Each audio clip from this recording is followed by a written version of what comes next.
बघा इयत्ता 9वीच आपल्याला अ, बहुपदीची किंमत हे गणित भाग 1 च जे तिसरं प्रकरण आहे त्याच्यातले ह्या काही गोष्टी आपल्याला आता बघायच्या आहेत. तर बघा सगळ्यांनी लक्ष द्या इकडं. हं? तर बघा पहिलं गणित असं आहे. दिसतंय सगळ्यांना? थोडी स्क्रीन मोठी करू आपण. हं? बघा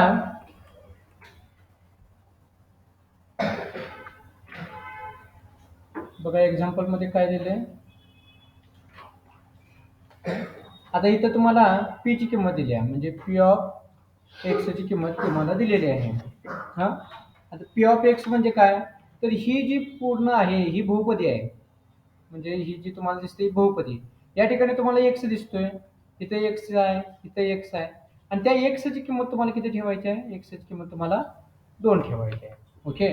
तर ज्या ठिकाणी तुम्हाला एक्स दिसल त्या ठिकाणी तुम्हाला किती ठेवायचं आहे, हा एक 2 ठेवायचा आहे. अशा पद्धतीचा प्रश्न तुम्हाला 2 मार्कासाठी विचारला जाऊ शकतो. सर्वप्रथम काय करायचं, ही बहुपदी तुम्हाला दिलेली आहे ती तुम्ही लिहिली. पी ऑफ एक्स, पी म्हणजे पॉलिनॉमियल. बघा आता त्याच्यामध्ये ज्या ठिकाणी एक्स दिसते त्या ठिकाणी 2 ठेवायचं. म्हणजे तुम्हाला बघा इथे एक्स दिसतंय, इथं दिसतंय, इथं दिसतंय, ह्या सगळ्याच्या ठिकाणी मी किती ठेवलं, 2 ठेवलं. म्हणजे इथं 2 ठेवलं, इथं 2 ठेवलं. आता इथं 2चा वर्ग किती येतोय, 4 येतोय, आणि इथं 3 दुनी 6 येत आहे, 4 दुनी 8, हे 6 आहे तसं, हे 5 आहे तसं. ह्या 8 मधनं आता 6 गेले बघा, 8तनं 6 गेले, किती उरले, अधिक 2, बरं का, लक्षात घ्या. आणि ते 2 आणि हे अधिक हे पुढचं किती आहे, हे अधिक 5, 5 आणि 2 किती झालं, 7. म्हणजे पी ऑफ 2 हे कसं म्हणायचं, पी ऑफ 2, पी ऑफ 2 किती येणार आहे, 7 येणार आहे. चला आपण दुसरं गणित बघूया. बघा या ठिकाणी तुम्हाला y ची किंमत किती दिलेली आहे, -2, आणि ही तुम्हाला बहुपदी दिलेली आहे. पी ऑफ y बरोबर 2 y चा घन वजा 2y अधिक वर्गमुळात 7. आता ज्या ठिकाणी y दिसतंय, इथं y आहे, इथं y आहे, आणि इथं y आहे, त्या y च्या ठिकाणी तुम्हाला किती ठेवायचं आहे, हे -2 ची किंमत आहे, ही -2 किंमत या ठिकाणी ठेवायची आहे. म्हणजे बघा मी इथं ठेवलं -2, इथं ठेवलं -2. आता 2चा घन, आता बघा बाळांनो, आता -2 आहे म्हणजे -2 गुणिले -2 गुणिले -2 प्रत्येक वेळी. आता इथं बघा बेदुनी 4, पण वजा वजा कसं होतंय, अधिक 4 होते. आणि इथं गुणिले आणि किती आहे, -2 आहे, म्हणजे 4 दुनी 8. पण इथं प्लस मायनस काय होतंय, मायनस होतोय, प्लस मायनस काय होतोय, मायनस. त्यामुळे इथं काय आलं, -8 आला. म्हणजे जर या ठिकाणी जर वर्ग असता तर काय आलं असतं, प्लस आलं असतं. पण या ठिकाणी काय आहे, घन आहे, त्यामुळे कसं आलंय, -8 आलं. हे मायनस, आता हे मायनस, हे मायनस, मायनस हे मायनस काय होतंय, प्लस होतंय. हे वर्गमुळात 7 आहे तसं, त्याला काही धक्का लावायचा नाही. आणि या 16 4 गेले, किती उरले, -12.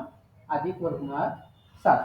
म्हणजे y बरोबर, ज्यावेळी y बरोबर -2 आपण ठेवणार आहे त्यावेळी त्या बहुपदीची किंमत किती येणार आहे, तर ही एवढी किंमत येणार आहे.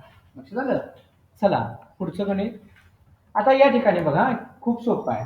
आता या ठिकाणी तुम्हाला वरती ज्या पद्धतीनं x ची किंमत किंवा y ची किंमत देत होती तशी किंमत दिल्याला तुम्हाला नाही आहे. या ठिकाणी डायरेक्ट सांगितलंय पी ऑफ 2 किती येतोय, 0 आहे. पी ऑफ 0 काढायचा आहे. म्हणजे ज्या ठिकाणी तुम्हाला x, म्हणजे या ठिकाणी जो x घ्यायचा आहे, म्हणजे x बरोबर काय येणार आहे, 0. म्हणजे ज्या ठिकाणी इथं x दिसतंय, इथे x दिसतंय, इथे x दिसतंय, त्या x ठिकाणी 0 ठेवायचं. आता 0चा स्क्वेअर इथं 0 आहे, इथं 0 आहे. कोणत्याही संख्येनं जर 0ला जर मल्टिप्लाय केलं म्हणजे गुणिले केलं तर गुणाकार काय येतोय, 0च येतोय. म्हणजे ह्याचं उत्तर काय येणार आहे, 0. हे काय 0च आहे. म्हणजे हे इथून इथपर्यंत सगळ्याची किंमत काय येणार आहे, 0. त्यामुळे राहिलाय तुमच्याकडे किती, फक्त हा 2. त्यामुळे इथे या ठिकाणी 2 ठेवायचा. झालं. तसंच इथं पण केलेलं आहे. म्हणजे ही बहुपदी दिलेली आहे, या बहुपदीमध्ये m ची किंमत किती ठेवायची आहे, -1. आणि त्या ठिकाणी म्हणजे ते वजा 1 ठेवली किंमत, तर उत्तर त्याचं किती येतंय? 10 येतंय. तर मग याची किंमत काढा असं विचारलंय. बघा हां. बघा हा महत्वाचा आहे की नाही. बघा आता पी ऑफ एम आहे, ह्याला काय आता इथं एम मानलाय, ते एम आहे, म्हणजे आपण ह्याला काय म्हणायचं? पी ऑफ एम हे घ्यायचं. आणि एम बरोबर किती ठेवायचं आहे? तर वजा 1. या ठिकाणी मी किती ठेवला? एम बरोबर वजा 1. इथं पण वजा 1 येणार, हा, आणि इथं वजा 1. आणि एम हे वजा 1 ठेवल्यानंतर त्याची किंमत किती येते म्हणून सांगितली त्यांनी? 10 येते. ते आपण इथं पुढे ठेवूया. आता बघा वजा 1 चा वर्ग, वर्ग असताना चिन्ह अधिक असू दे किंवा वजा असू दे, काय करायचं असतंय? अधिक एकच करायचं. ओके. आणि इथं ए गुणिले वजा 1, आता हे वजा हे वजा काय होते? अधिक. आणि ए एके ए, 7 आणि हे 1 8, 8 अधिक ए. बघा पुढे बघा. आता ही जी किंमत किती येते म्हणून आपण 10 येते, म्हणजे 8 अधिक ए बरोबर किती येणार आहे? आपल्याला 10 मिळणार आहे. हा, आता हे 8 अधिक आहे, इकडे आल्यावर कसं होतंय? वजा. आणि 10 न 8 गेले किती राहिलं? 2. अशा पद्धतीने बाळांनो ही जी 4 गणित आहे ती काय करतो? 4 पैकी एखादं गणित किंवा या पद्धतीचं एखादं गणित तुम्हाला परीक्षेला विचारलं जाऊ शकतंय. मग त्याच्यावरच हा तुम्हाला सराव संच दिलेला आहे. तर हा तुम्ही सोडवा.